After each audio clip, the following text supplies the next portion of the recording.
আসসালামু আলাইকুম ওয়া রাহমাতুল্লাহি ওয়া বারাকাতুহু। সুপ্রিয় দর্শক মণ্ডলী, নিকটে দূরে যারা যেখান থেকে বসে আমাদের সাপ্তাহিক নিয়মিত অনুষ্ঠান ইসলাম ও জীবন দেখছেন, আপনাদের সকলকে স্বাগত জানাচ্ছি আজকের এই অনুষ্ঠানে। মাহে রবিউল আউয়ালের দিনগুলো আমাদের জন্য অতীব স্মরণীয়, গুরুত্বপূর্ণ। যে মাসের দিনে প্রত্যেকটি দিন আল্লাহ সুবহানাহু ওয়া তাআলা মানুষের কাছে এই মাসের নামটাকে প্রতিষ্ঠিত করেছেন এভাবে, রবিউন, বসন্ত বলে।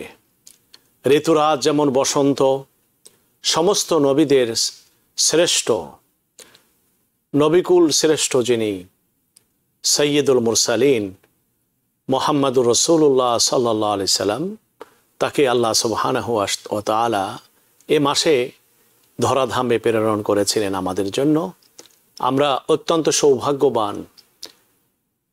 প্রিয় নবী সাল্লাল্লাহু আলাইহি সাল্লামের এই মাস এলে আমরা যারা নবীজির উম্মত, আমাদের ভিতরে এক ধরনের নবজাগরণ, প্রাণ চাঞ্চল্য, রব্বুল ইজ্জতের অপারেশন কৃপার যে আমাদের প্রতি কৃপার দ্বারা আমাদেরকে ধন্য করেছেন আল্লাহ।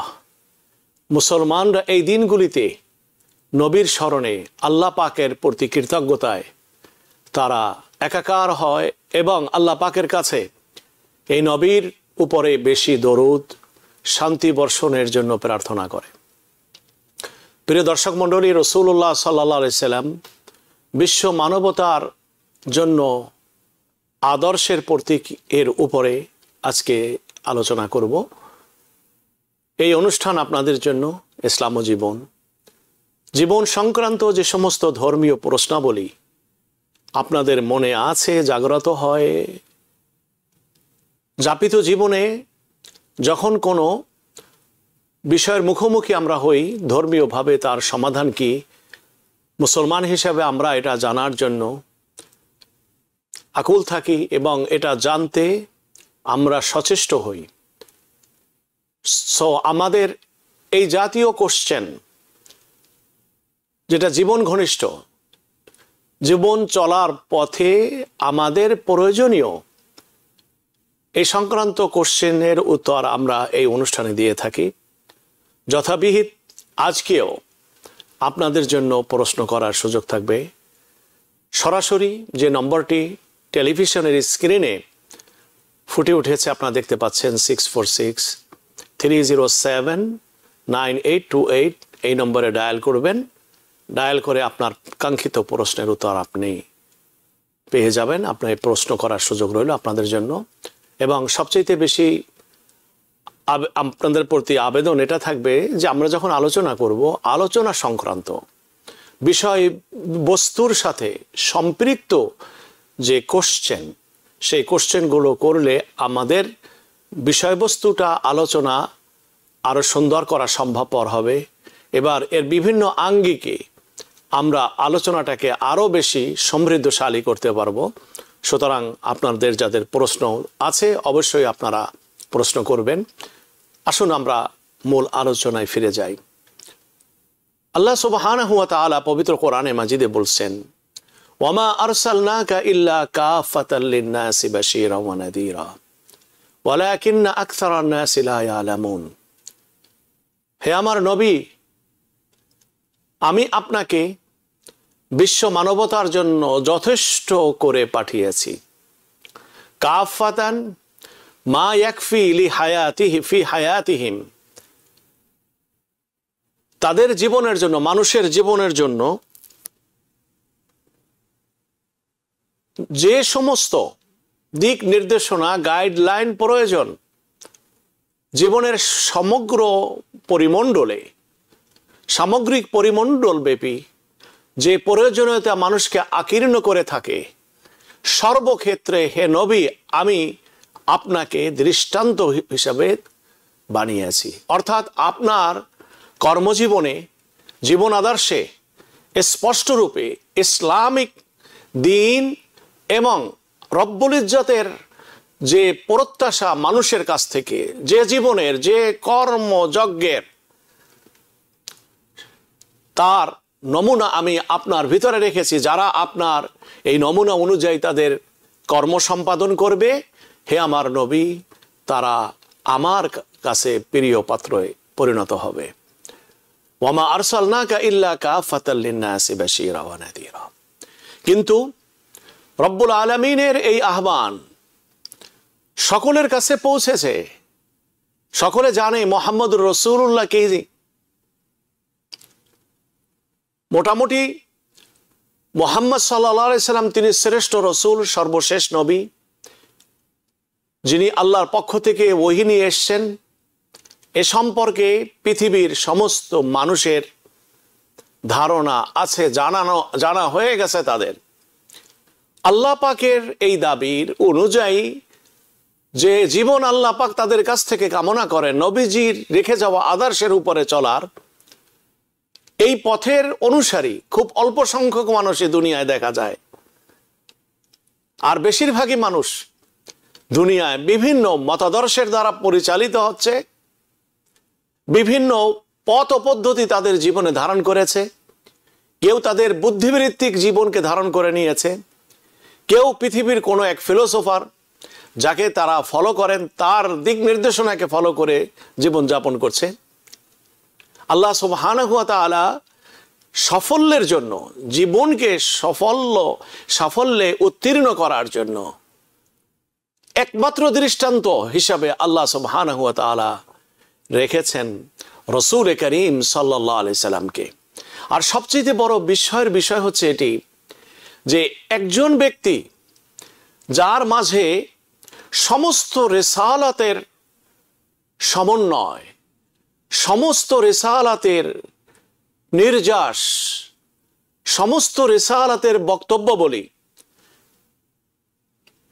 নির্দেশনা বলি আল্লাহ সুবহানাহু ওয়া তাআলা একা রাসূলুল্লাহ সাল্লাল্লাহু আলাইহি সাল্লামের জীবনের ভিতরে সন্নিবেশিত করেছেন।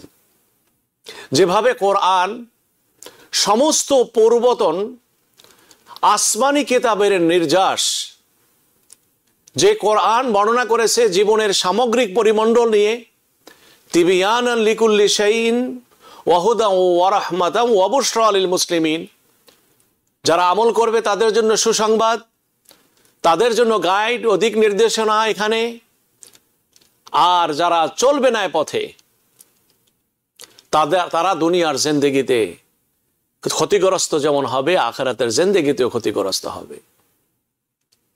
আল্লাহ পাক পৃথিবীতে এমন নমুনার দ্বিতীয় আর একজন মানুষ সৃষ্টি করেননি। একজন ব্যক্তি যাকে ইনসানে কামেল, নবুয়তে কামেল, যাকে কিতাব দেওয়া হয়েছে পরিপূর্ণ জ্ঞানের দ্বারা, জ্ঞানের সমাহারের কিতাব, ইয়াসিন ওয়াল কুরআনিল হাকিম, ইন্নাকা লামিনাল মুরসালিন ওয়া আল্লামাকা মা লাম তাকুন তা'লাম ওয়া কানা ফাদলুল্লাহি আলাইকা আযীমা।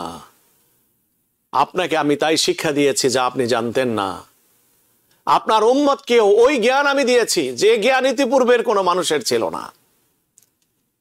আমরা এটার বাস্তবতা আধুনিক কালে দেখতে পাই যে খ্রিস্ট জগৎ, ইহুদি এবং অন্যান্য সম্প্রদায়ের যারা, তারা আজকে পৃথিবীতে শিক্ষায় দীক্ষায় উন্নত হয়েছে। নবীজির আসার পরের যুগে এসে তাদের উন্নতি হয়েছে, বৈষয়িক উন্নতি, অর্থাৎ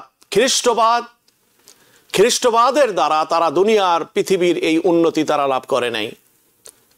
ইহুদিবাদ, তাদের ইহুদিবাদের দীক্ষা দ্বারা পৃথিবীর উন্নতি তারা লাভ করেনি। যদি তাই হতো, তাদের ধর্মের কারণে যদি পৃথিবীর সমৃদ্ধি তাদের বর্তমানে যা দেখতে পাই হতো, তাহলে তারা তাদের নবীর যুগে সর্বোন্নত ভাবে তারা শিক্ষায় দীক্ষায় সামগ্রিকভাবে তারা উন্নত হতো। এই জাতিগুলো তারা জ্ঞানে গরিমায় উন্নত, সর্বোন্নত কার যুগে হলো? রাসূলুল্লাহ সাল্লাল্লাহু আলাইহি সাল্লামের রিসালাতের যুগে হলো, অর্থাৎ নবী করিম সাল্লাল্লাহু আলাইহি সাল্লামের তার বদৌলতে, তার দ্বারা আল্লাহ সুবহানাহু ওয়া তাআলা জ্ঞান বিজ্ঞানের এই জগৎকে আল্লাহ সুবহানাহু ওয়া তাআলা পরিস্ফুটিত করেছেন। ওয়া আল্লামাকা মা লাম তাকুন তা'লাম, নবীজিকে শিক্ষা দিয়েছেন অনেক কিছু যা ইতিপূর্বের নবীদের ছিল না সে জ্ঞান। অনুরূপভাবে তার উম্মতকেও এমন নলেজ দেওয়া হয়েছে যে নলেজ ইতিপূর্বের উম্মতের কাছে ছিল না।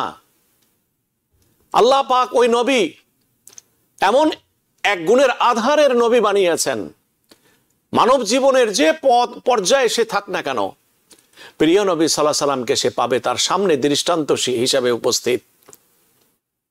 যদি কেউ ইহ জগতে নিজে নিপীড়িত নিগৃহীত হয়ে থাকে তাহলে তার জীবন ও পদ্ধতি কেমন হবে? রাসূলুল্লাহ সাল্লাল্লাহু আলাইহি সাল্লাম তার নবুয়তের প্রথম 13 বছরের জীবন তাদের সামনে আদর্শের। ধৈর্যের কি পরাকাষ্ঠা তিনি প্রদর্শন করলেন, জীবনকে সমস্ত প্রতিকূলতার বিপক্ষে নিজকে প্রতিষ্ঠিত রাখলেন, স্থির রাখলেন, পতিত হতে দেননি, নিজকে কোনোভাবে দুর্বল করেননি। সমস্ত চ্যালেঞ্জ, সমস্ত কষ্ট হাসি মুখে বরণ করে নিয়ে দ্বীনের এই স্বর্ণের পথে নিজকে বিদ্যমান রেখেছেন। মজলুম মানুষের জন্য প্রিয় নবী সাল্লাল্লাহু আলাইহি সাল্লাম আদর্শের। মানুষের জীবনে সুখ আর দুঃখ নিয়েই এই জীবনটা মূলত। হযরতে রাসূলুল্লাহ সাল্লাল্লাহু আলাইহি সাল্লামের জীবনীতে ট্র্যাজেডি এসেছে। আপন চাচা পৃষ্ঠপোষকতা দিয়ে নবুয়তের মুহূর্তে এতটা দিলেন যে কোনো মক্কার মুশরিকরা কোনো ধরনের প্ল্যান নিয়ে এসে নবীজির বিপক্ষে জয়ী হতে পারেনি, শুধু তার চাচা আবু তালেবের জন্য। সেই চাচার মৃত্যু হলো, ওই একই বছরে মৃত্যু হলো ইসলামের জন্য সর্বাধিক কন্ট্রিবিউশন যার, ত্যাগ যার, কোরবানি যার, সম্পদের, অর্থের, দৈহিক এবং তার জীবনের মূল্যবান সময়ের অল দ্য অ্যাসপেক্ট হযরতে খাদিজাতুল কুবরা রাদিয়াল্লাহু তাআলা আনহা তিনি ছিলেন অগ্রসর। তার অসামান্য অবদান ইসলামের জন্য, রসূলের জন্য, দ্বীনের জন্য। এমন মহিয়সী নারীর ইন্তেকালও একই বছর হলো। সেই যে মুহূর্ত গেলেন তায়েফে, সেখানে নিগৃহীত হলেন। প্রিয় নবী সাল্লাল্লাহু আলাইহি সাল্লাম তাদের এই ব্যবহারে রাসূলুল্লাহ সাল্লাল্লাহু আলাইহি সাল্লাম এত বেশি ব্যথিত হলেন, ঘাবড়ে গেলেন, কিন্তু পদচ্যুত হননি, নিজকে অবিচল রেখেছেন দ্বীনের উপরে। ধৈর্যের পরাকাষ্ঠা, দুঃখের চরম মুহূর্তে ধৈর্যের যে পরাকাষ্ঠা নবীজি দেখালেন, এটা অনন্য, ওই দুঃখী মানুষের জন্য অনন্য। যদি কেউ সমাজের কোনো দলপতি হয়, গোত্রের বিবাদ মীমাংসা করার প্রয়োজন হয়, তাহলে দেখা যাবে ওই হজরে আসওয়াদ বাইতুল্লাহর সাথে রাখার ব্যাপারে গোত্রপতিরা প্রত্যেকেই প্রতিযোগী ছিল। প্রত্যেক গোত্রের অধিপতি চাচ্ছিল যে তার হাতে বাইতুল্লাহর সাথে হজরে আসওয়াদ স্থাপন করা হবে। এই যখন মতবিরোধ সৃষ্টি হলো, মীমাংসা কত সুন্দর করলেন বিচক্ষণতার সাথে রাসূল করিম সাল্লাল্লাহু আলাইহি সাল্লাম। তিনি চাদর নিয়ে এলেন, বললেন যে গোত্র অধিপতি যারা, গোত্রপতি যারা আছো, তারা এই প্রত্যেকে চাদরের কর্নার স্পর্শ করো, ধারণ করো। আর এই নবী করিম সাল্লাল্লাহু আলাইহি সাল্লাম নিজ হাতে ওই পাথরটা উঠিয়ে ওই কাপড়ে রাখলেন, আর কাপড়ের চতুর্পার্শ্বে ওই দলপতিরা তারা ধারণ করলো কাপড়। রাসূলুল্লাহ সাল্লাল্লাহু আলাইহি সাল্লাম কি করলেন, যখন হজরে আসওয়াদের সামনে যেখানে রাখা এখানে এলেন, নিজ হাতে তখন উঠায়া তিনি এখানে স্থাপন করে দিলেন। কি সুন্দর মীমাংসা তিনি করলেন, গোত্রের বিবাদকে তিনি রুদ্ধ করলেন, ঐক্য সৃষ্টি করলেন, হারমোনি সৃষ্টি করলেন ঐক্যের। রাসূলুল্লাহ সাল্লাল্লাহু আলাইহি সাল্লাম একদিক থেকে যখন আল্লাহ সুবহানাহু ওয়া তাআলা তাকে ডাকলেন, আল্লাহ পাকের সামনে কি নিয়ে যেতে হবে, আল্লাহ পাকের শান অনুযায়ী কি নজরানা পেশ করতে হবে, সেখানে রাসূলুল্লাহ সাল্লাল্লাহু আলাইহি সাল্লাম কি বিচক্ষণতার পরিচয় দিলেন। আল্লাহ পাকের সামনে উপস্থিত হয়ে প্রিয় নবী সাল্লাল্লাহু আলাইহি সাল্লাম বললেন, আত্তাহিয়াতু লিল্লাহ ওয়াসসালাওয়াতু ওয়াত-তাইয়্যিবাত, সমস্ত মহিমা, সমস্ত পবিত্রতা, সমস্ত গুণকীর্তন লিল্লাহ, হে আল্লাহ সম্পূর্ণ তোমার, তুমি একমাত্র প্রাপ্য, তুমি ছাড়া আর কেউ প্রশংসার এরকম অধিকারী নয়। প্রত্যেকের মাঝে প্রশংসার যা আছে সেটা অন্যের দেওয়া, তোমার দেওয়া, কিন্তু তোমার যে গুণ, তুমি যে জন্য প্রশংসনীয়, সেটা তোমার সত্তাগত গুণ হে রব্বুল আলামিন। আল্লাহ পাকের সামনে কি অপঢৌকন, অনবদ্য অপঢৌকন নবীজি পেশ করলেন। আমরা কি আমাদের বড়দের সামনে যখন উপনীত হই, তখন কি তাদের মর্যাদা বোধকে রক্ষা করে যথার্থ শব্দ কি আমরা প্রয়োগ করতে পারি? বিশ্ব দরবারে যখন দাঁড়িয়ে কথা বলি, তখন এমন পর্যায়ে কি কথা বলতে পারি যেখানে তার মর্যাদা, আমার অস্তিত্ব, আমার পজিশন অনুযায়ী কথা বলার ক্ষমতা কি আমি রাখি? সমাজের প্রধান হওয়ার পরেও জাতি আমার কাছ থেকে যে কথা আশা করে, আমি কি সেই অনুযায়ী কথা, সেই পরিমাপের কথা, সেই গুণগত মানের কথা আমি কি পেশ করতে পারি? আম্বিয়া ইকরাম আলাইহিমুস সালাতু ওয়াস সালামগণ সকলে তাদের যুগের শ্রেষ্ঠ বক্তা ছিলেন, সকলে তাদের যুগের শ্রেষ্ঠ জ্ঞানী ছিলেন, সকলে তাদের যুগে সুন্দর ভাষায় তারা কথা বলতেন। অশুদ্ধ ভাষা, অসংলগ্ন কথা, অর্থহীন বাচালিপনা কোন নবীর ভিতরে ছিল না। এই প্রশ্নে তারা ছিলেন অনন্য। রাসূলুল্লাহ সাল্লাল্লাহু আলাইহি ওয়াসাল্লাম আল্লাহ পাকের সামনে তার শান অনুযায়ী এমন এক নজরানা পেশ করলেন, আল্লাহ সুবহানাহু ওয়া তাআলা ওই নবীকে আবার পুরস্কৃত করলেন। স্বয়ং আল্লাহ পাক সালাম দিলেন, আসসালামু আলাইকা আইয়ুহান নাবিয়্যু ওয়া রাহমাতুল্লাহি ওয়া বারাকাতুহু, আল্লাহর রহমত ও বরকত সর্বদা আপনার সাথে থাকুক। রাসূলুল্লাহ সাল্লাল্লাহু আলাইহি সাল্লাম এই সুযোগে, যিনি মহান আল্লাহ, তার কাছ থেকে তিনি আবার চাইলেন, কিছু একটা চাইলেন তিনি তার প্রার্থনার ভিতরে। আমরা এই বিষয়টি কন্টিনিউ করব প্রিয় দর্শক। আমাদের একজন দর্শক লাইনে অপেক্ষা করছেন, চলুন আমরা তার প্রশ্ন নিয়ে নেই। আসসালামু আলাইকুম ওয়া রাহমাতুল্লাহি ওয়া বারাকাতুহু। জি দর্শক, আপনি নাম বলে কোত্থেকে ফোন করছেন বলবেন, প্রশ্ন করবেন। জি, আমি মাহমুদুর জামাইকা থেকে বলছি। জি, আমার প্রশ্নটা হচ্ছে যে উমরাতে যে ছাই করাটা, চুল কাটতে হয়, এটা কি মাথা মুন্ডন করাটাই সুন্নাত নাকি না আমি যদি চুল ছোট করে ট্রিম করে একদম ছোট করে কাটলেও হবে? জি প্রিয় দর্শক, আমরা আপনার প্রশ্ন বুঝতে পেরেছি। আপনার প্রশ্নের জন্য অসংখ্য ধন্যবাদ। দেখুন, ওমরা এবং হজ, এটা যখন ওমরা যখন শেষ হয়ে যায়, হজ যখন শেষ হয়ে যায়, তখন চুল কাটতে হবে। চুল কাটা এটা ফরজ। চুল তিন ধরনের কাটা যায়, চুল কাটতে হবে। চুলের পরিমাণটা যদি 1 ইঞ্চি কিংবা তার চাইতে কম হয়ে থাকে, তাহলে চুলকে পরিপূর্ণভাবে বোল্ড করতে হবে, অর্থাৎ চুলকে পরিপূর্ণভাবে আপনার শেভ করতে হবে।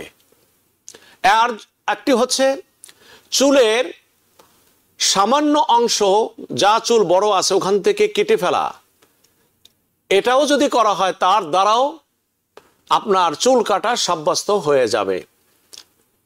আর একটা হলো চুলকে সমান করে, চুল বড় আছে 1 ইঞ্চির উপরে, সমান করে আমি কাটলাম, এভাবেও চুল কাটা যাবে। কোরআনে আল্লাহ সুবহানাহু ওয়া তাআলা সূরা ফাতহার ভিতরে এভাবে বলেছেন, আমিনিনা মুহাল্লিকিনা রুউসাকুম, যে তোমরা হজ ও ওমরা সম্পাদন করবে, মাথার চুলকে তোমরা কেটে ফেলবে, মুন্ডিয়ে ফেলবে।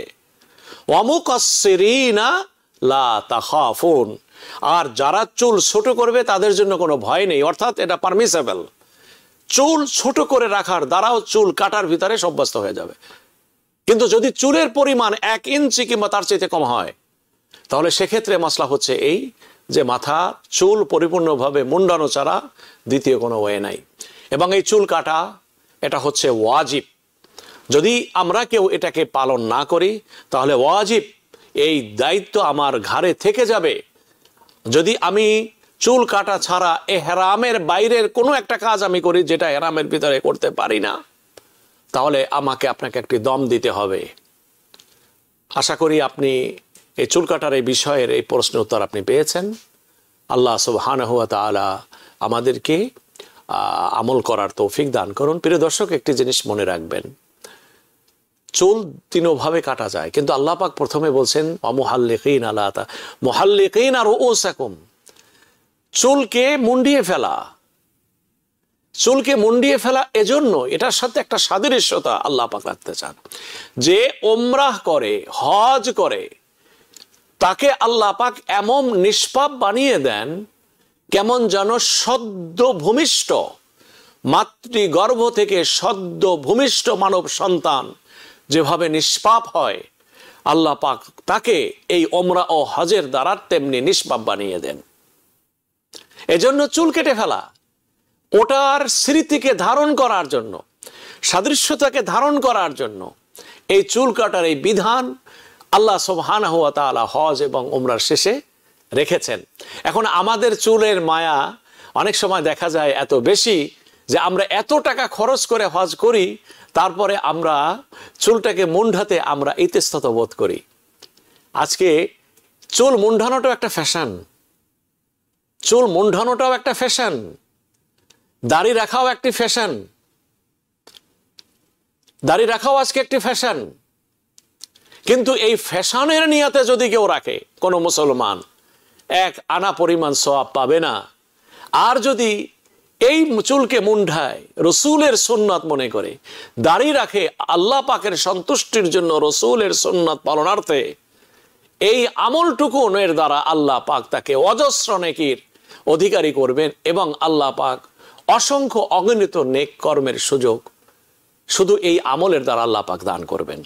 সুতরাং যেখানে যে আমল ওমরা এবং হজ বারবার জিন্দেগিতে করা সম্ভবপর হয় না, আর প্রতি বছর এই ওমরা ও হজ জটিল থেকে জটিলতর হচ্ছে, অর্থের ব্যয় এর পরিধি ক্রমান্বয়ে বৃদ্ধি হচ্ছে।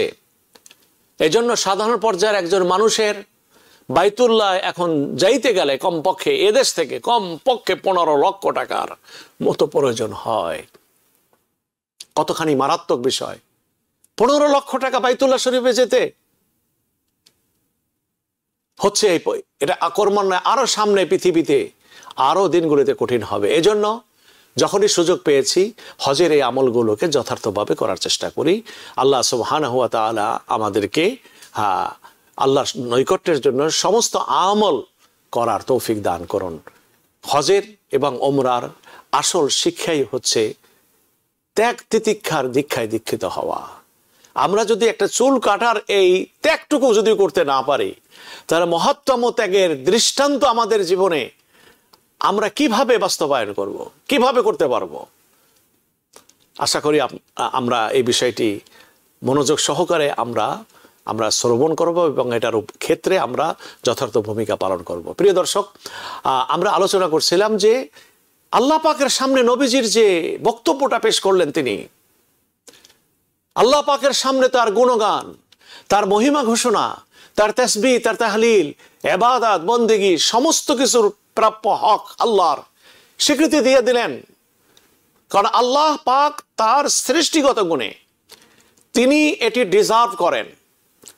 পৃথিবীতে যত গুণ আছে সমস্ত গুণ অন্যের ধার করা, আর আল্লাহ পাকের যে গুণ, সেই গুণ হলো তার নিজস্ব। এখানে অন্যের কাছ থেকে তিনি ধার করে নেননি। যে নলেজের অধিকারী মানুষ, সে নলেজ আল্লাহ পাক দিয়েছেন, ক্যাপাসিটি দিয়েছেন, উপায় অবলম্বন করার পথ পরিক্রমা রেখেছেন, যার মাধ্যমে মানুষ জ্ঞান অর্জন করে। কিন্তু প্রকৃতপক্ষে আল্লাহ সুবহানাহু ওয়া তাআলা হলেন জ্ঞানের আধার, বুদ্ধির আধার, সৌন্দর্যের আধার, সমস্ত কিছুর আধার। নবীজি আল্লাহ পাকের সামনে সেই স্বীকৃতি দিলেন এবং পুরস্কার পেলেন তিনি। আসসালামু আলাইকা আইয়ুহান নবী, আল্লাহর পক্ষ থেকে সালাম পেলেন। ওয়া রাহমাতুল্লাহি ওয়া বারাকাতুহু, আল্লাহ পাক বললেন যে সালাম এবং রহমত ও বরকত সর্বদা তোমার উপরে। নবী করিম সাল্লাল্লাহু আলাইহি ওয়াসাল্লাম বসে আছেন আল্লাহ পাকের সামনে। নবীজির মন স্বতঃস্ফূর্ত, অতখানি স্বতঃস্ফূর্ত নয়। নবীজির এক ধরনের অতৃপ্তির বাসনা মনের ভিতরে। সেটা কি? যে আল্লাহ পাকের সামনে নবীজি উপস্থিত হলেন, কিন্তু সারা উম্মত, সমস্ত উম্মত তো নবীজিকে দেখতে পেল না, আল্লাহর সান্নিধ্যে ভাবে আসতে পারলো না।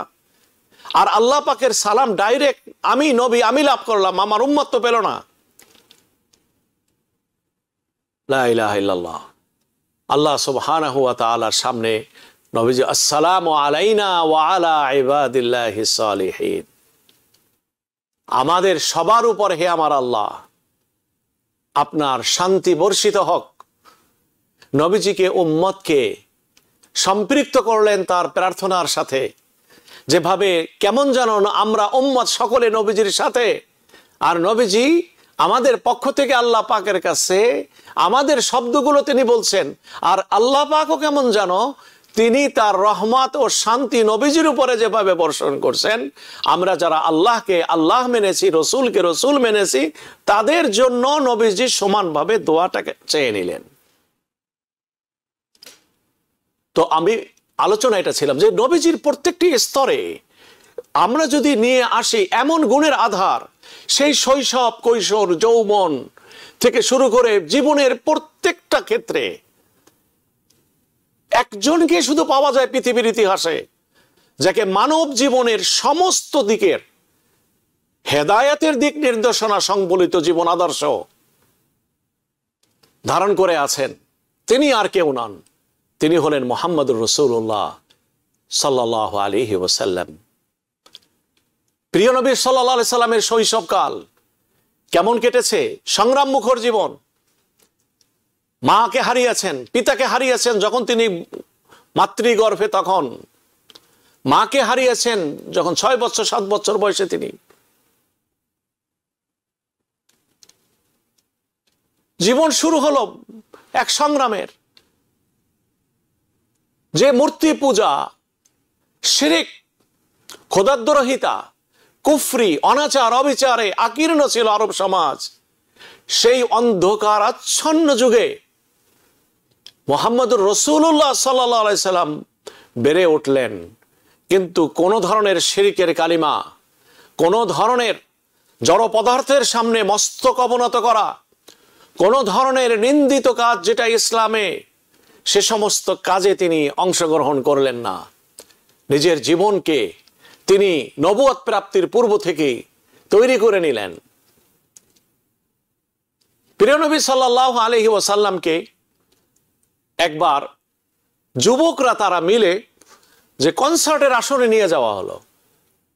নবী করিম সাল্লাল্লাহু আলাইহি ওয়াসাল্লামকে কনসার্টে, গানের মজলিসে নিয়ে যাওয়া হলো।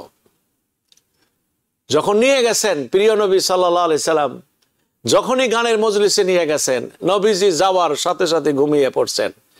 এমন ঘুম চেপে পড়ছেন, ঘুম যখন ভাঙছে তখন এই কনসার্টের এটা শেষ হয়ে গেছে, কনসার্টের পর্ব শেষ। রাসূলুল্লাহ সাল্লাল্লাহু আলাইহি ওয়াসাল্লামের দ্বারা বাইতুল্লাহ নির্মাণের জন্য দাদা আব্দুল মুত্তালিব পাথর আনার জন্য সমস্ত মানুষকে কাজে নিয়োজিত করলো। ভাতিজাকে নাতিকে বললেন, তুমিও পাথর নিয়ে এসো। রাসূলুল্লাহ সাল্লাল্লাহু আলাইহি সাল্লামের মাথায় পাথর লাগবে ছোট, এই জন্য মাথার উপরে ওই পাথরের বোঝা যাতে করে ডাইরেক্ট কোনো আঘাত না করে, আমাদের দেশে বলে বিড়া বাঁধে, এইরকম একটি জিনিস বাঁধার জন্য আব্দুল মুত্তালিব চেষ্টা করলেন। কি দেবেন? আশেপাশে কিছু নেই, অন্যরা সবাই শক্তিমান বড়, তারা যার যার মতো করে নিজেদের শক্তি খাটিয়ে তারা নিয়ে এলো। রাসূলুল্লাহ সাল্লাল্লাহু আলাইহি সাল্লাম তিনি হলেন একেবারে কিশোর বয়সের। আব্দুল মুত্তালিব তখন কি করলেন? নবীজির পরিহিত যে কাপড়, সেই কাপড়টা খুলে ফেললো। কেন? যাতে করে ভাতিজার মাথায় ওটা দিতে পারে।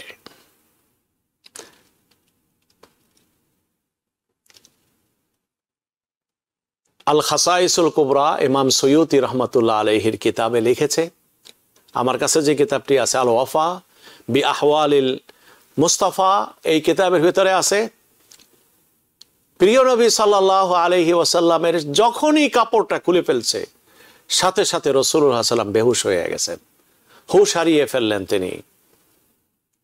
দাদা বুঝতে পারলেন এ যেমন তেমন বৎস নয়, যেমন তেমন শিশু বাচ্চা নয়। আর কখনোই রাসূলুল্লাহ সাল্লাল্লাহু আলাইহি সাল্লামের এই সতর খোলার কাজ দাদার থেকে আর কখনো প্রকাশ পায়নি। শরীয়ত তো তখন ছিল না, কিন্তু ইসলামের দৃষ্টিতে শরীয়তের এই জিনিসগুলোকে রক্ষা করা এটা ফরজ বিধান করেছে তো নবুয়াতি লাভের পরে, কিন্তু প্রিয় নবী সাল্লাল্লাহু আলাইহি সাল্লামের ভিতরেও এই জিনিসটুকু সেই কৈশোর অবস্থায় বিদ্যমান ছিল না। আল্লাহ সুবহানাহু ওয়া তাআলা সতরকে উন্মুক্ত করার এই কাজটি থেকে রাসূলুল্লাহ সাল্লাল্লাহু আলাইহি সাল্লামকে রক্ষা করেছে।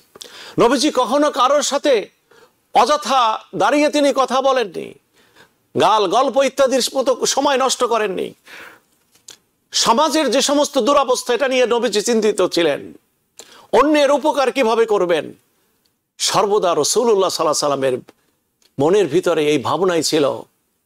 এভাবে আপনি দেখবেন শিশু মুহাম্মদ থেকে শুরু করে নবী মুহাম্মদুর রাসূলুল্লাহ সাল্লাল্লাহু আলাইহি সাল্লাম ব্যক্তি জীবন, পারিবারিক জীবন, সামাজিক জীবন, রাষ্ট্রীয় জীবন, আন্তর্জাতিক জীবন, সমগ্র ক্ষেত্রে প্রিয় নবী সাল্লাল্লাহু আলাইহি সাল্লাম পূর্ণাঙ্গ জীবনের আদর্শের দৃষ্টান্ত নিয়ে আপনার আমার সামনে উপস্থিত। ওয়ামা আরসালনাকা ইল্লা কাফাতাল লিন্নাস। সেজন্য মুমিনদের জন্য, মুসলমানদের জন্য নবীজির জীবনী জানা, সিরাত জানা ফরজ। কারণ এই সিরাত না জানলে ইসলাম জানতে পারবে না। আজকে রবিউল আউয়াল মাসে আমরা সংকল্পবদ্ধ হই, আমরা আমাদের নবীজিকে জানব, আর যতটা জানব অতটা আমাদের কর্মে বাস্তবায়ন করার চেষ্টা করব। প্রিয় দর্শক মণ্ডলী, আমরা আলোচনার একেবারে শেষ পর্যায়ে চলে এসেছি। একই সময়ে আবার আপনাদের সামনে দেখা হবে এই অনুষ্ঠানে। আপনারা ততদিন ভালো থাকুন, সুস্থ থাকুন। আজকের মতো আমাদের আলোচনা এখানেই শেষ করছি। সকলের জন্য শুভকামনা। আসসালামু আলাইকুম ওয়া রাহমাতুল্লাহি ওয়া বারাকাতুহু। TBN 24 টেলিভিশন দেখতে আজই কল করুন 7187776556। লগ ইন করুন www.totalcablebd.com। নিউ ইয়র্ক থেকে সম্প্রচারিত TBN 24 টেলিভিশন বিশ্বজুড়ে বাঙালির কণ্ঠস্বর।